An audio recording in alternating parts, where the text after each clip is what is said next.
Thank you everyone for joining us. This is the Ascension Parish Library's conversation with Alys Arden. For future content, make sure to check out our Facebook page and our website. Alys, thank you so much for being here with us. We really appreciate you agreeing to do this and just getting a chance to speak with you, talk about your books. I'm such a big fan of them. I'm such a big fan of you, so it's really exciting to get to do this with you. It's my pleasure. Thank you for having me. Oh, no, absolutely. For those of you who don't know, Alys is the author of the Casket Girl series. It's 3 books out so far, the Casket Girls, the Romeo Catchers, and the Cities of Dead. The Gates of Guinea is coming out. Do we have a date yet? January 19th. Very 19th. Awesome. Okay. I know last time I heard you speak to the book. We didn't have an exact timeline yet with COVID, but January 19th, that's awesome. I'm waiting for what happens next. Dog is behind me. Every time you do a Zoom, he makes an appearance. I know, he's supervising. All good. So I figured we could just jump right into the questions. Yeah, let's do it. Okay, awesome. So our first question is, the books obviously are set in New Orleans, the French Quarter specifically. A lot of the first books take place. This is where you grew up, so there's a lot of personal anecdotes in the book. Your experience put in there. Can you walk us through what inspired the Casket Girls and how you ended up writing the story, setting it in this context? Yes, I can. 1 second. It's only going to take me a second. I'm pulling up the questions that you sent me because the connection is kind of like fading in and out, and it might be the Wi-Fi on our end. I'm at my dad's right now, and the Wi-Fi here has been a little iffy ever since Zeta. So, and I just haven't had the time to call the internet company or whatever for my dad. So, but at least the connection is good enough. So, yes. So, hi guys. If you're unfamiliar with the Casket Girls series, it takes place in New Orleans in the French Quarter, like Isabel said, and it's a very Louisiana series. So, when the first book came out, and people would ask me like, "What's the book about?" I would, for a period, I would always just say New Orleans or Louisiana, because at the heart of it, I always do feel like that really is what the book is about. And the setting is completely central to the series. I don't think the series could really take place anywhere else. So many stories, like they could have, taken place in any town, USA, or whatever, and more or less been the same. And I just don't think that this story could exist anywhere else. So the first book, most of the books have a contemporary plot line, and then they have a subplot line or like a B plot line that takes place in history at some point. So in the first book, the historical plot line starts in Paris and is a transatlantic journey to colonial New Orleans. So you kind of have 2 different New Orleanses in the book once the girls get to New France, but they of course have a very perilous journey, because it wasn't just like jumping on a plane in 1728 and being over in, 8 hours or whatever it is. So the book structure also takes 3 real urban legends from the French Quarter, and ties them together. And it kind of asks, what if these legends that theoretically don't have anything to do with each other were tied together through time, which we'll, I guess, talk on as well in your second question. So it's a good structure of your questions. So when I first started writing the book, I was thinking a lot about kind of the cultural diversity of New Orleans and of the French Quarter, and kind of how that happened, it being a port city, and what that would have looked like through time. So one of the urban legends, the Casket Girls, so I'm not giving too much away considering it is the title of the book, is about kind of the story of how the first vampires ever came to America. And it kind of chronicles these 7 girls, and some of them are from France, some of them are from Bermuda, some of them are from Africa via Haiti or Saint Domingue at the time, all end up on this boat together, more or less, which the vampires have also stowed away on. And they have to work together essentially to deal with this vampire situation once they get to New Orleans. And of course, they were not on that boat randomly. They were very specifically on that boat kind of after one of the girls.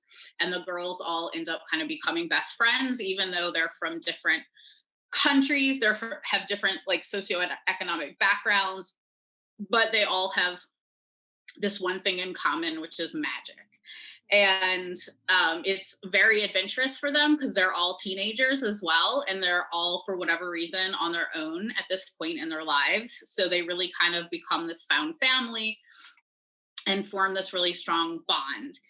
And in the present day timeline, which will go back to your question, the protagonist, so the story takes place right after the biggest storm has ever hit the city, and the protagonist and her father are coming back to New Orleans after a 3-month evacuation. So they have no idea really what's in store for them. They have no idea if what was on the media, what's been on the media is true, and everything is devastated when they get back. And everything looks so different now that when strange things do start to happen, Adele is the main character, she's not even quite sure right away that they're happening because her life is so different now and everything is so unrecognizable. So the inspiration, that kind of multiculturalism of New Orleans was definitely one of the inspirations. I think there were 2 other big inspirations, and that was the Ursuline convent. So I'm sure Isabel's heard the story many times, but she asked. So at the time, and these 2 things are kind of linked together, so I'll explain them both at the same time. And if there's any other aspiring writers or any writers listening, definitely like drop it in the comments, because I always love to know if people are just readers or readers and writers. I mean, I think we're all readers, so I don't have to ask that. And I can kind of cater some answers to writers if there are writers out there. So I was taking a writing workshop, which of course has a big saga of a background of why I was in that workshop to begin with. And it was a sci-fi fantasy workshop. And it was at the time where it was like very not cool to write vampire stuff, to read vampire stuff. It was kind of like post Twilight days where it was just, I don't know, it was just not the in thing at the time. It was not the trendy cool thing. This was kind of like when dystopians, young adult dystopians were the big thing, and paranormal was totally out. So I, of course, because it's just the kind of person that I am in this workshop, was like, okay, well, I'm going to write a paranormal then. And also at the time, coincidentally, nothing to do with the workshop, I was getting acquainted with one of my grandfather's cousins, who was an Ursuline nun, who is still an Ursuline nun. And she was like one of the coolest people that I'd ever met in my family. And this was blowing my mind because she was like A, in her 80s, and B, a nun. So it made me very, very interested in her convent in particular, and just the role of feminism in convents, which I didn't even know those 2 ideas like could even coexist until this moment. And I did a lot of research and kind of read everything that's ever been written on the Ursulines, and like when they were in Europe, how they ended up in New Orleans, and discovered like some really amazing acts of feminism by specific nuns in the colonial time in New Orleans. And they were coming here, and the things that they kind of had to do in order to teach girls in school and even have schools. But yeah, this idea that you could join a convent as an act of feminism, because if you were a nun, you answered to God and you did not answer to man. I held that idea with me because it was so enlightening for me as a person who always thought of that choice as something more oppressive, which was probably ignorant of me, to have assumed that. But everything I knew about nuns was kind of like growing up in Catholic school in New Orleans and like getting my wrist slapped, with a ruler. So so that was very eye-opening for me. And of course, the legend, one of the vampire legends, takes place at the old Ursuline convent in the Quarter, which was around the corner from my house. So all of these things kind of happening at the same time, being in this workshop, going to do a paranormal thing, everyone hating vampires, so making me want to write something about vampires. And I've always been into paranormal, and I was obsessed with Anne Rice and Interview with the Vampire, when I was a teenager, growing up in New Orleans. So it all made sense to me, but this kind of perfect storm of ideas that I was interested at the time is how I started writing the Casket Girls, which is a very long answer to your question. Oh. No, I love it. I think it provides so much insight into the book itself. And, to hear you speak to that again, it reminds me of my big takeaway from reading it was how much the story of New Orleans and that multiculturalism, that journey of people coming over to America, like bleeds through the story, the way you interpreted these characters forming a coven. So it's all very, comes together very well in the book. Thank you. So our second question, we've discussed so far setting, New Orleans, how that plays a role in the story. Likewise, time plays a very significant role. We've spoken to this a little already, diverging New Orleans from the past, and then the Adele present. So I wanted to understand or ask you a little bit about how the history of Adeline comes into play. How important do you think this element is to your story, to writing in general? And how easy or hard was it to do this in the book? Yep. Okay, so I have the question here. So I'm going to repeat the question actually, just in case, because I think other people are having trouble hearing as well. But I know everything that you said. So that's good. I just heard you a lot better just now. Oh, good. Okay. So basically, we just talked about setting, which was a big part of the story. And likewise, time plays a very significant role. So not just dates in the present, but the history of her ancestor, Adeline, comes into play. How important do you believe this element of the story is? How easy or hard was it to navigate this part of the book? Very good questions. So so I think the little poem on the back of the first book, which of course I don't have a copy of right here, there might be one in my suitcase, is 7 Girls Tied by Time, which does go back to what I said earlier about if these 3 myths were all tied together by time, because the 3 myths in New Orleans, the 3 vampire myths, they don't take place in the same century even necessarily. So I think it plays a pretty big role. But here are just some things that I thought about when I was thinking about time when it came to the book. So one of the biggest questions that I always get, of course, is, does this book take place? Is this Hurricane Katrina? Or obviously this is Hurricane Katrina. And I made a very distinct decision for it not to be Hurricane Katrina, for it to be a fictional hurricane, exactly for the reason of time.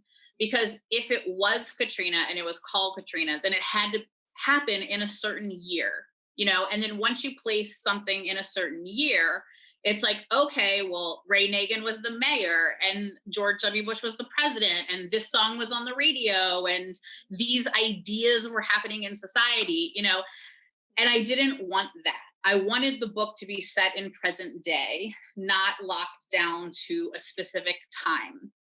I also like the idea of the fictional storm because then you can put your own experiences into it. So if you went through Katrina, then it's very obviously Katrina to you. If you went through Hurricane Sandy, then you can put those experiences in it. And I do feel as a native New Orleanian, I have been through a lot of hurricanes. So it kind of is an amalgamation of all of my experiences of growing up and going through hurricanes and natural disasters and Hurricane Sandy, because I was in New York when I wrote part of the first book.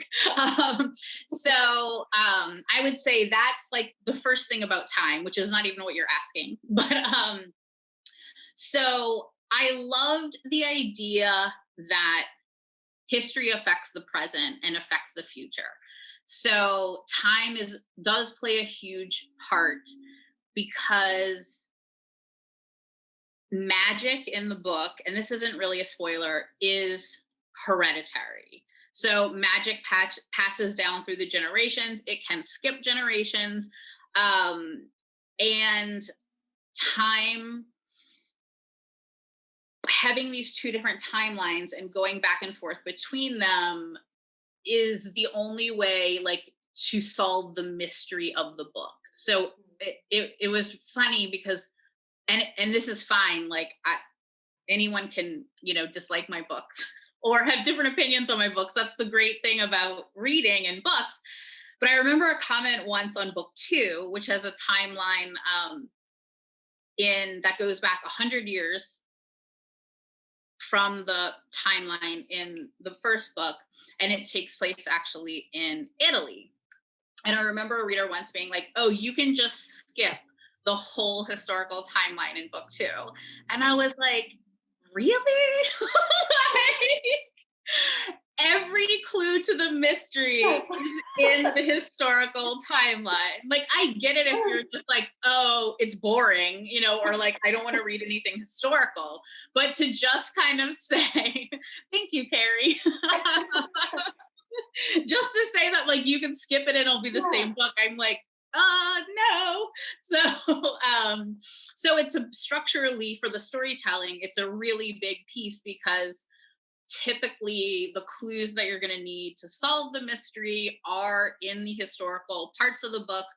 And of course, there's obviously like deeper characterizations. You learn backgrounds to why, you know, people are the way they are, why their families are the way that they are, why society is the way that it is. Also, you know, like, did people learn from their mistakes historically? Are they still repeating the same mistakes? Or maybe some people are justified, like with their current day attitudes, because you didn't realize like what they've been through in the past. So there's so much richness that you can add to the story by giving these really kind of deep timelines. And especially when you're doing kind of like an epic saga about like revenge and like family feuds, you know, when you add these just kind of like centuries of fighting, the intensity just kind of like builds and builds and builds, which I like. So yeah, I think that is the big time. The part about is it hard or easy to navigate this part of the book? I would say it definitely gets harder as it goes because my editor sometimes is even like, I don't know how you hold all of this in your head. And I'm like, I don't know either. And there even was a tipping point where I was like, I don't even know if I'm holding it all in my head at this point. I need a Bible.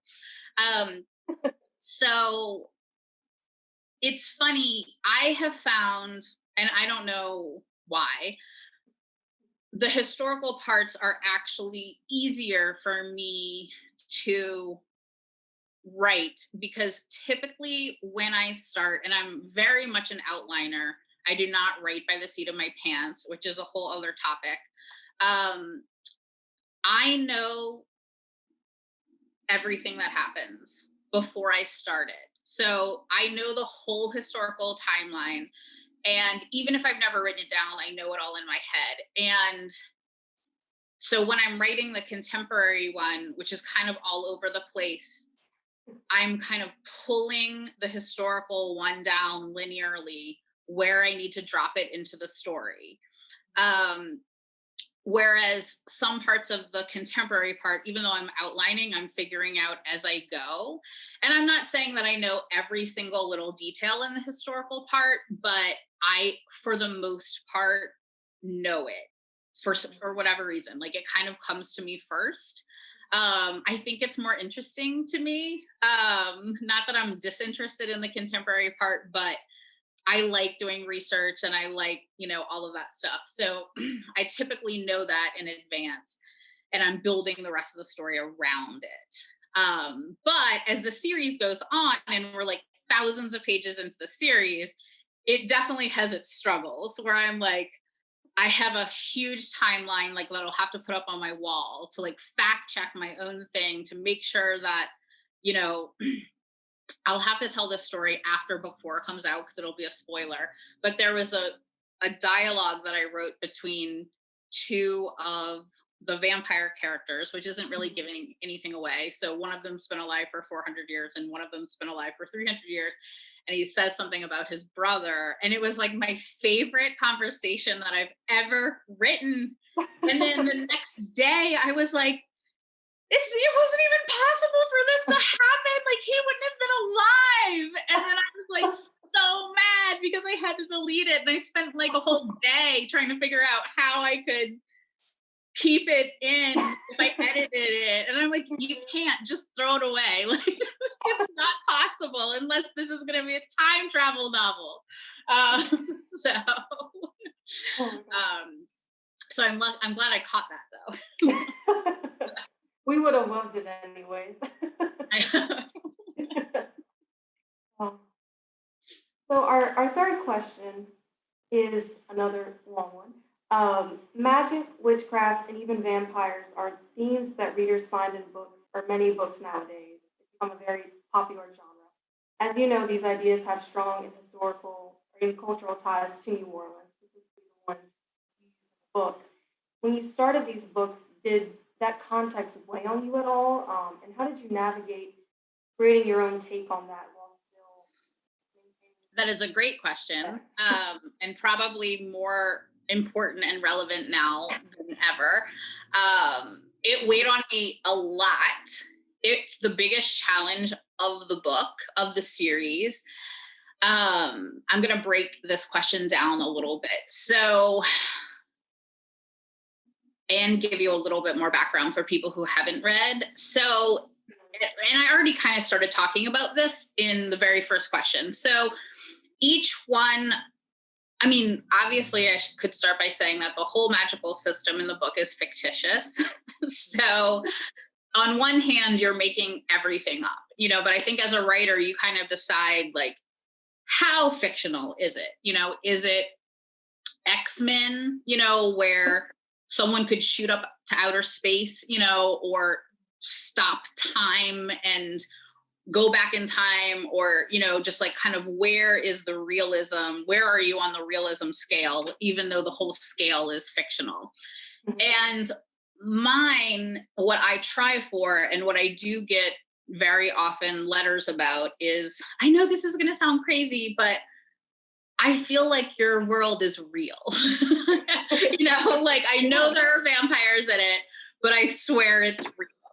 And that to me is great because writing urban fantasy, I am trying to always make everything as realistic as possible. So even though everyone basically has superpowers, you know, magic, I try for it to be very grounded.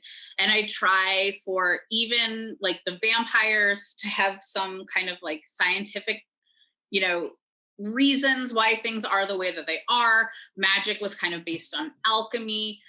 And I just try to ground everything as much as I can. I try for magic to have consequences, so no one has like endless amounts of magic or power. And magic has limits. So,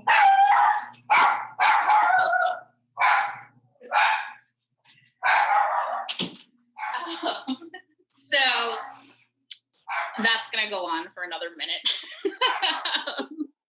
Oh, good. So each one of the witches, their magic is somewhat distinct to the region where they were from. So Isaac, is a contemporary character, and his descendants came from England, like via Bermuda.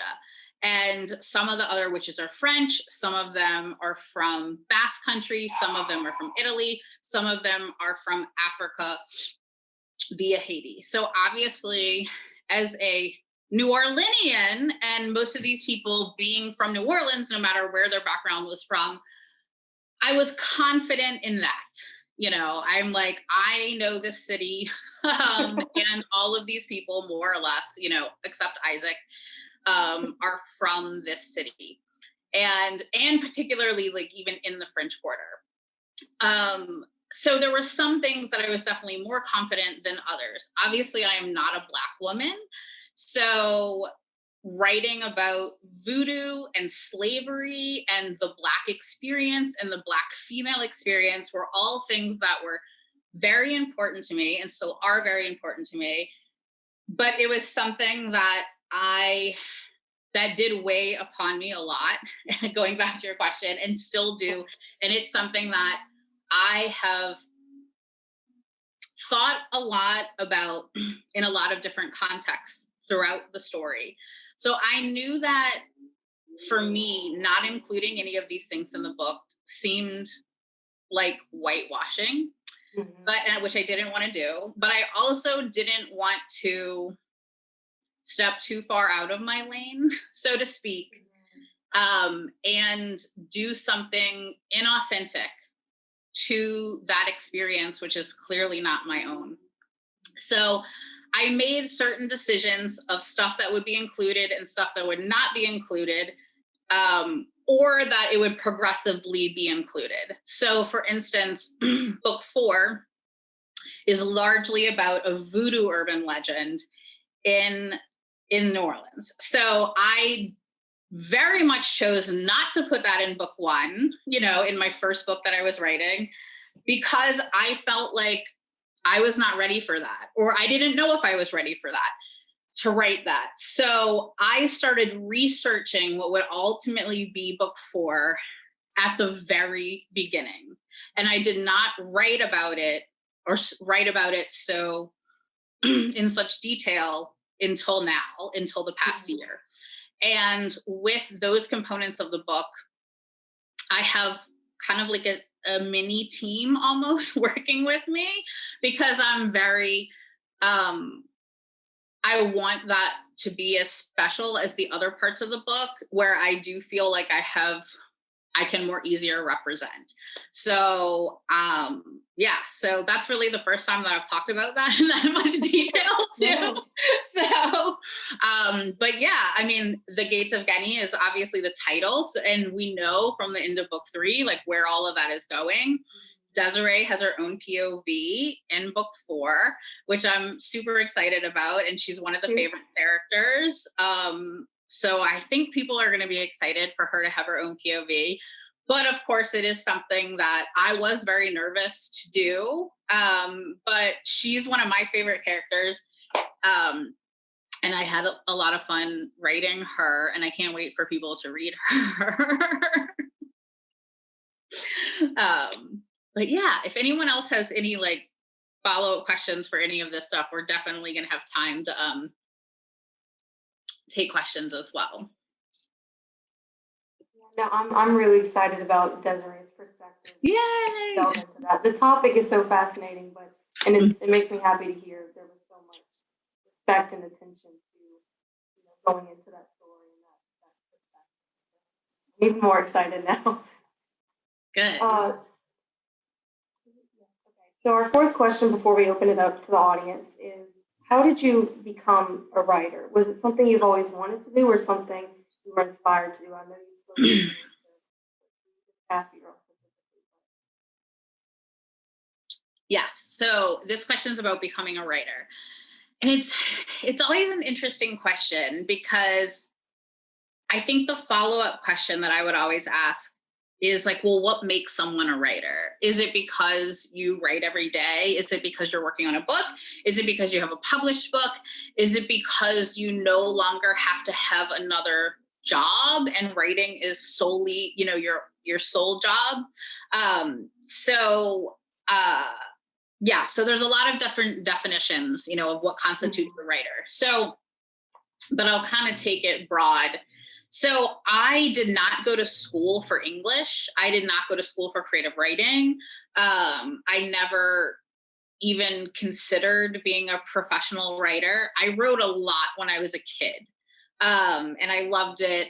And I enjoyed it. I did theater a lot as a kid as well. And I was always a super voracious reader before writing, before theater, before anything. So, and I'm sure we all have that in common, which is why we're at a library event on a Saturday morning. So I feel like reading was always in my heart. Reading was always like my happy place, my escape, the library. Like as a kid, probably if you had asked me, you know, like if you could spend the night in one place, where would it be? I'm sure I would have said the library, you know, like the library was like the coolest place to me. So total nerd, obviously. And then as I grew up and I did a lot of theater, I really got into like plays and the structure of plays, and different formats of storytelling. And so when I graduated school, I moved to New York to work in theater. And I kind of thought that that's, you know, what I would end up doing. And to make a long story short, I've worked in a lot of different industries in my career. And but none of them were writing. And at a point, not quite 10 years ago, but getting close to it, which is crazy to think about, or I don't know, 6 or 7 years ago, I started writing just because I felt really drained and I needed a creative outlet. And at the time, I traveled almost 100% for work. So I was living in London, but I every week would have to be somewhere else. So it was very difficult to maintain hobbies, really maintain a life of any sort, that didn't have to do with my job. And a friend of mine, Zoe Arson, who has a show on Hulu now called Lights of Feather, is the one who recommended to me that I should try to write because I could do it from a plane, a train, a car, or whatever. And I took that advice because I really was trying to make a change in my life. And I started writing. And she was right. It was something that I could do anywhere. And I found myself like getting up at 5 o'clock in the morning so I could write before I went to work. And at this time, I was not what I would consider a morning person. I'd always had jobs where I had to work like late into the night and do stuff at night. And so seeing these changes in myself, I knew that like something was happening, you know, like that whole, like, oh, I found what I meant to do, you know, or like whatever kind of cheesy thing. So, and at that time, and I signed up for that workshop and all of that. And it's so funny to think about now because my goal would be like, I want to write 250 words before I go to work, you know, which is basically the equivalent of a page. And at that time, I don't even know if I knew that. And now it's like, okay, I have to write minimum 2,500 words a day, you know, so it's like 10 times the amount. And so I started writing this book in a workshop. And then once the workshop ended, I joined a site called Wattpad, which I'm sure at this point everyone is familiar with. It's kind of like a social media site for writers and readers. And I joined just because I wanted some accountability. I was like, if when the workshop ended, I was worried that I would stop because I wouldn't have that discipline like function that I had to go to this workshop every week. So I had to do the work as part of the class. So I joined and I just told myself that like I would post every Sunday. And it wasn't really about like finding readers or like meeting other writers because I wasn't a writer. You know, I was just like someone that was excited about the story that I was telling and didn't want to stop doing it. And I was worried that I would stop. So I wrote the rest of Act 1. And at the time, Act 1 in the first book, it kind of does have its own beginning, middle, and end. And if I hadn't been on Wattpad, there's a very good chance that I could have stopped because it kind of comes a little bit full circle. And, I didn't know what I was doing, and I wasn't trying to write a book. I wasn't trying to be a writer. But because I was on Wattpad and I was posting it, a week went by, another week went by, and then I started getting messages, and people were like, well, when are you posting the next chapter? And I was like, oh, okay. Like, I got to post the next chapter. And it's so interesting how this story became to be probably because I was on Wattpad versus if I was like trying to write it for an agent or like trying to get the book published, because that's how the historical part came into play. What originally was just going to be one historical letter from Adeline, who's Adele's ancestor, to her father ended up becoming an entire diary and an entire subplot of the book. And that is not something that was very typical in young adult fiction. Some might even say like, no, don't do that. That'll never sell. People aren't going to be into that. Like, kids don't want to read about history, or whatever. But because I was doing whatever I wanted, I did whatever I wanted. And even when I posted on Wattpad, I'm like, I'm changing the narrator. I'm bringing things back 200 years in time. No one's going to read this anymore, And when I posted Adeline's first chapter, everyone really was into it. So I got more into it and I kept going. And this all kind of started around the beginning of the year because it was a New Year's resolution. I can remember that Adeline Act 2 stuff starting over the summer. And then by Thanksgiving, so then I just kind of went back to trying to post every week. And by Thanksgiving, I remember I was sitting in Paris and I solved the mystery of the book, because at that time, of course, I had no outline. I didn't know what I was doing. I wasn't trying to be a writer. I wasn't trying to write a book, but I was solved the mystery.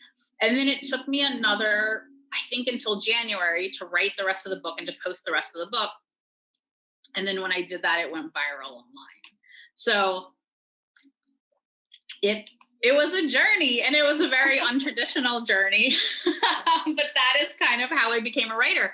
And even then when that happened, I was like, so is this a book? Like, I don't know. Like, Yeah. So it's all been very untraditional. Do you think the books would have turned out differently had you gone a more traditional route than the way you were able to work your way through? I mean, there's a part of me that says like, oh, you're rebellious. You do anything the way that you want to do it anyway. So maybe that is true. But there's a part of me that has to think they are the way they are because I was writing them episodically with an audience. Now, the question that I'll often get, which is a different question, is like, did you change the book because of stuff the audience was saying? And that is no. I've never changed anything in the book because of comments on the internet or any of that. So that is a no. But I have to think, yes, that just that mindset of like, well, I'm doing whatever I want because this is not for the publishing industry. I have to think that I would have. I mean, even just in the fact that the book is so long, like that's very atypical. So that in itself probably would have been different. And then that in itself could have changed the story dramatically. If someone was like, you have to take 200 pages out of this book. I mean, it would be a different book, right? Yeah. Yeah, a lot happens in your book in 200 pages. Right. Entire subplots happen in 200 pages. Yeah, I mean, you would have to take like plots out of the book, which of course would change the series. Yeah. So at this point, we wanted to open it up to any questions that people watching may have. So feel free to drop your questions into the comments, and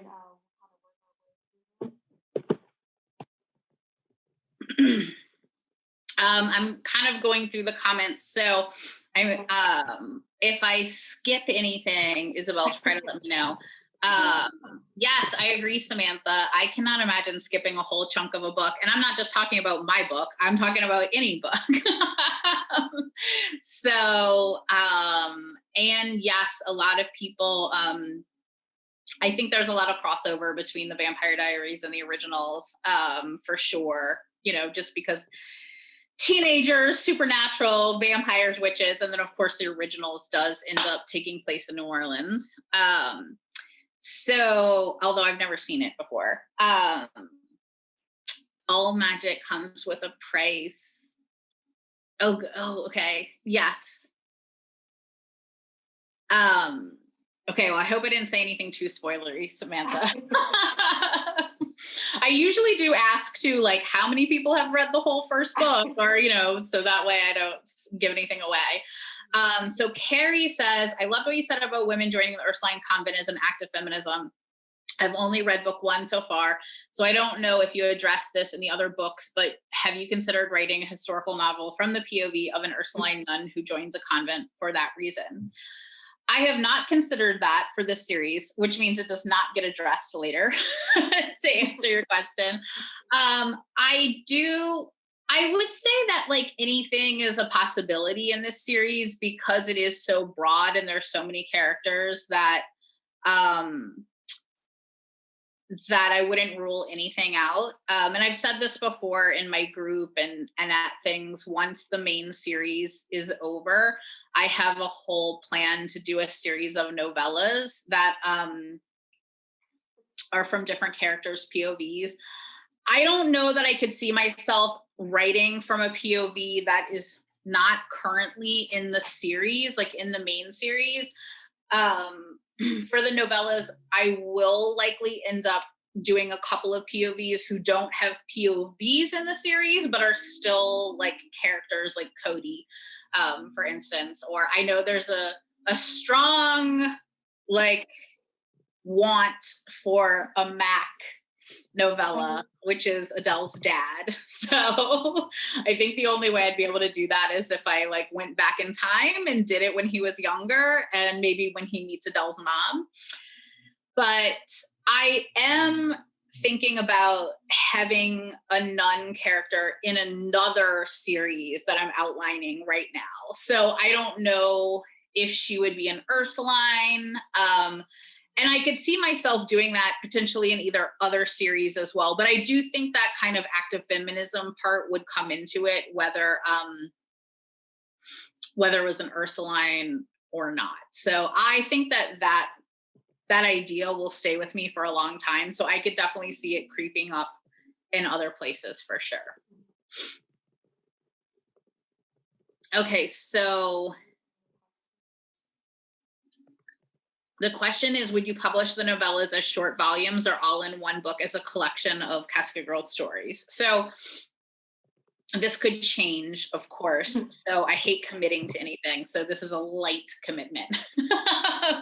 But I think the way that I would do them is, because they would be too long to really be considered like a short story. So I would publish them on their own as electronically, but I think I would do in the print version 2 together. So an ancestors novella and the descendants novella. So like Isaac's novella and Susanna's novella, but in the print version, both of them would be in one volume as like little companion novellas.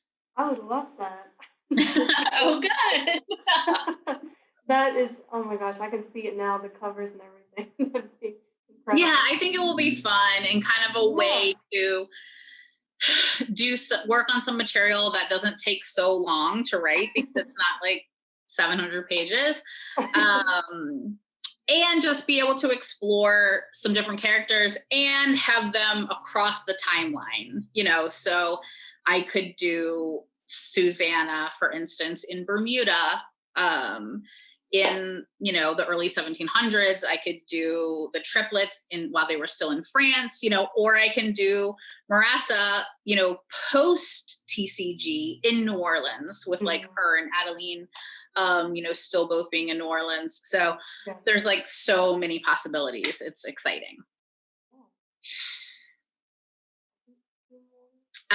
Okay, so favorite books to recommend. I always feel like there's a million and I always kind of blank on this question. So I feel like classically, The Witching Hour by Anne Rice is always on my list. I'm also a huge fan of Francesca Leah Block, especially the Weetsy Bat books, which I feel like for women of a certain age is also a very classic answer as well. But the thing that I love about them, if you like magical realism-ish stuff, she has a super strong sense of setting about Los Angeles. And I had spent a lot of time in LA before, but there's something, I feel like she loves Los Angeles in the way that I love New Orleans, and you feel that in her books. And I was like, if a book could make me fall in love with Los Angeles, there is something special about this book, because I seriously never viewed LA the same after I read those books. And I was like, who wouldn't love this place? This place is amazing. So Weetsy Bat, I think, is the first book. No, Dangerous Angels is the name of the book. And I think it's like the Weetsy Bat series.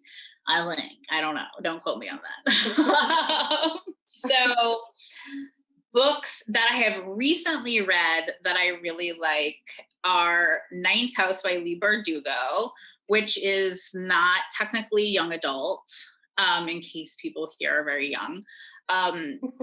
And what I'm reading right now is Mexican Gothic, which is also not young adult. But a young adult series that I would recommend is, the first book is Labyrinth Lost by Zoraida Cordova. And it is about witches, and it takes place in Brooklyn. And there's 3 books, and the third one just came out. So also you don't have to wait for books. So, and this is a non-paranormal recommendation, which I very rarely have, is Carrie Maniscalco's Stalking Jack the Ripper series, which is a Victorian murder mystery. It's kind of like a gender-bent Sherlock Holmes, and I really love those books. And she just came out with her first fantasy book called Kingdom of the Wicked, which I haven't started yet, but it's kind of like next on my list. So those are my book recs for right now. It changes all the time.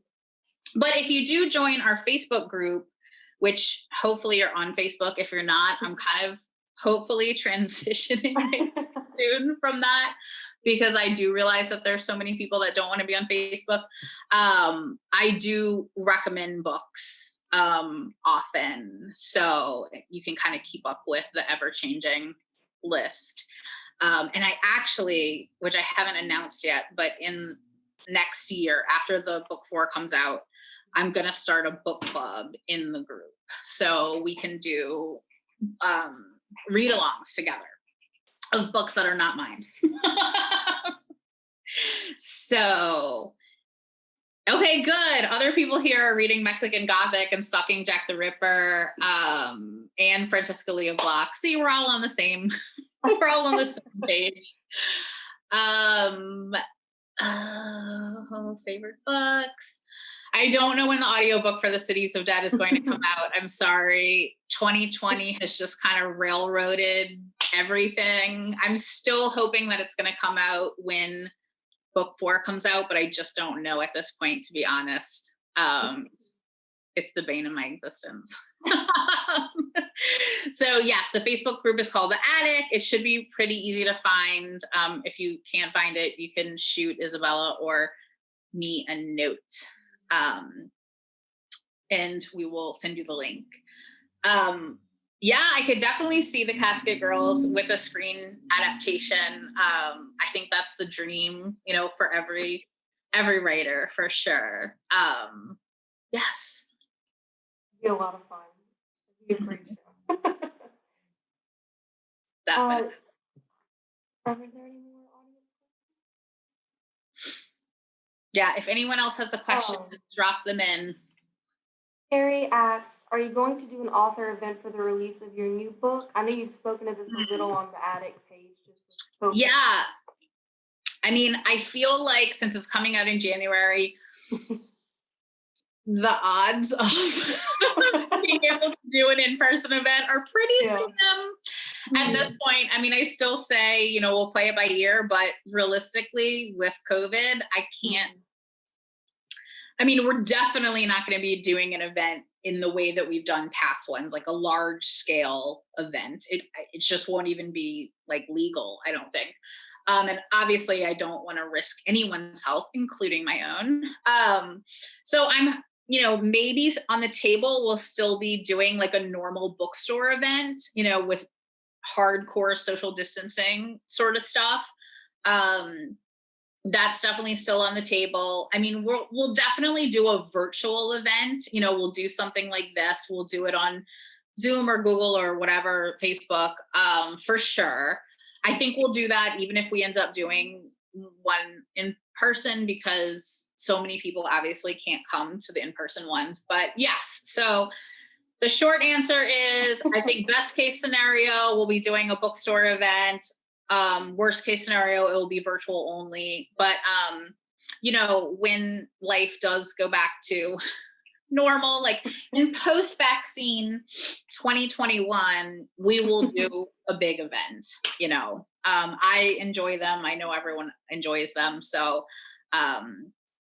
we'll just have to wait. But I don't want to postpone the book release because of COVID. I mean, it already got postponed enough. So I don't want to postpone the book release. Do you want to speak to? I know you have some cool boxes that are going to be available. Sure. Yes, and they're going to be probably coming out in early December, so pretty soon. So for book 3, we did like a special swag bag that people could order with your ticket to the party, and it's going to be a little different this time because of no said party. But I'm doing 3 or 4. We'll see what it ends up being, like special pieces of merch. Similar to what was in the bag last time, but I think even cooler this time. And that stuff will be available online. So probably through my website, but it will be announced, or like it will go up for sale in the next few weeks. And I'm really excited because I think people are going to be into it. But it is going to be kind of a surprise. Like you have to go for it. So Jen asked, will we ever get the moon mugs? It's funny because the answer is maybe, but so many people have gone to Bottom of the Cup asking to buy them that Bottom of the Cup reached out to me. So I could definitely see a collaboration in the future. Yeah, Samantha, I think that there will be a continuation of virtual author events after this, because I think it has given a lot of authors that might not necessarily have been sent on a book tour by the publisher and stuff like that, ways to connect with audiences. And of course, any author can do it on their own social media platforms and stuff like that. But I have a feeling that, when things go back to normal, now that everyone was forced to learn how to use all of this technology, that they'll continue to use it to some degree. If there's any good thing to take away, it's that, we have a place to put all this knowledge. Right. But everyone knows how to use Zoom now. Yeah, exactly. Well, thank you so much for speaking to us. It's been such a wonderful hour. And thank you, everyone, for tuning in. We really appreciate y'all sticking with us and listening to us speak. You should definitely read the books. They're incredible. I love them. I admit to maybe having listened to them about 6 years. And I'm so lucky to have all of you guys as readers. And I will just throw out there as well. So two things. One is specifically about today. So the book 4 pre-order is up. The book is coming out January 19th. It will be in libraries. It will be, wherever books are sold. There should be signed copies pretty much everywhere in the New Orleans, Baton Rouge area. I try to get around for all the local bookstores and whatnot. And my first graphic novel for DC Comics is coming out in April. The pre-order is up for that as well. And it's just been a blast to write because it is about Zatanna, arguably the most magical character in the DCU, which has been super fun. And that is also young adult. So those are the two, like, for sure books coming out like first quarter next year. Yeah. All right, guys. Well, thank you so much. And Isabella, these were such good questions and so thoughtful. And everyone at the library, thank you so much. One day, you know, we'll be in person in the library. I hope. I really hope. Yes. One day. Yeah. Well, thank you again so much, and I appreciate your kind words. So. Thank you. Yeah. Everyone have a great weekend, and I'm gonna sign off. Yeah. Bye, guys.